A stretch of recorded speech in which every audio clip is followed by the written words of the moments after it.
Hey everyone. If you're even thinking about planning a trip for 2025, you are going to want to stick around. The way we dream about, plan, and actually experience travel is changing in some really big ways. And we're here to give you the new map. So let me ask you, are you already daydreaming about that next trip? Doesn't matter if it's a huge 2 week adventure or just a quick weekend getaway.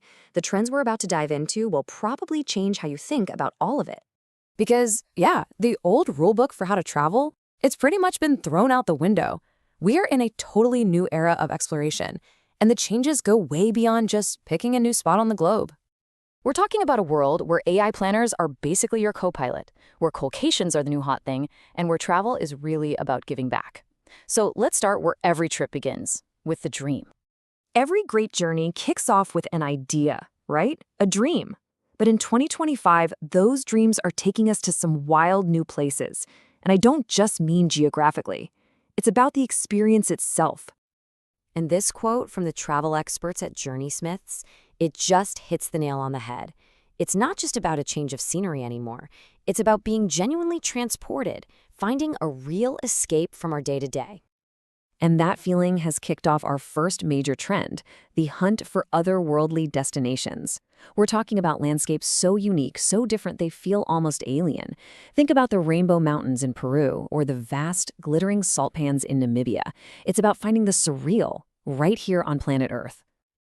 And you know, that desire to escape isn't just about the familiar routine. It's also, more and more, about escaping the heat. As things keep getting warmer, a whole lot of us are looking for cooler climates for our vacations.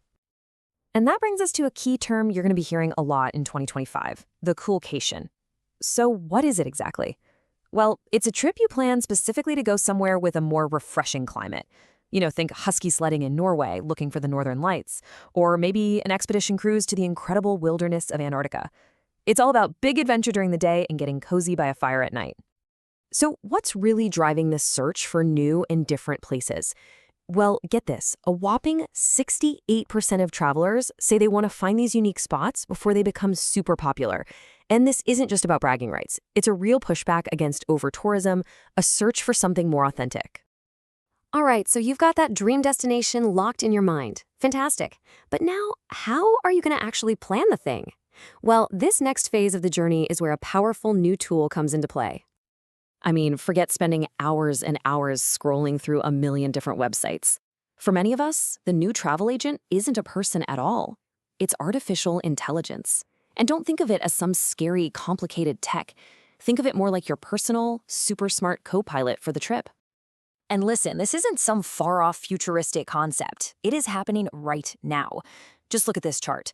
Almost half of all generative AI users, 46% of them, have already used it to help plan a trip in the last year alone.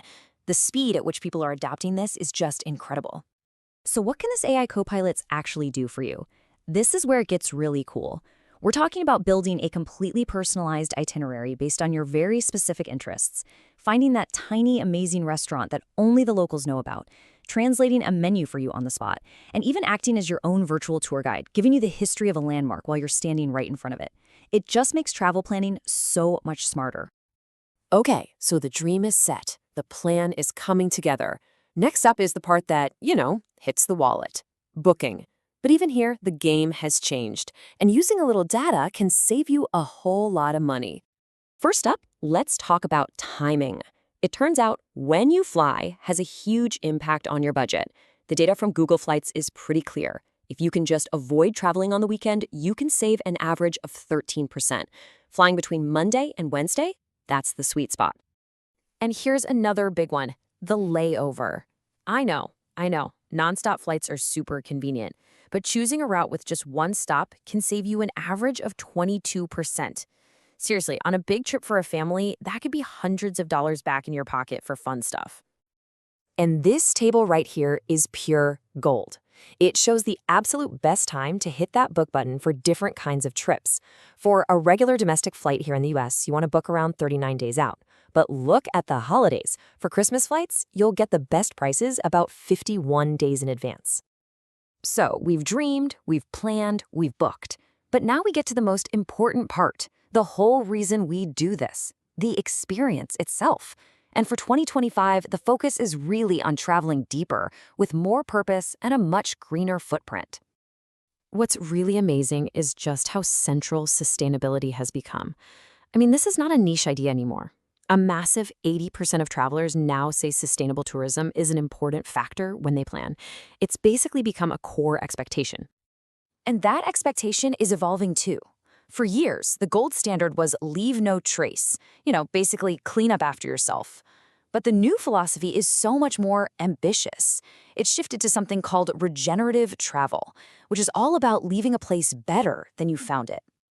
So what does that actually mean, regenerative travel? Well, it's about moving from being a passive observer to an active contributor. It can be as simple as picking a hotel that invests in local conservation or taking a cooking class that directly supports a local family. It's about making sure your visit has a positive, lasting impact.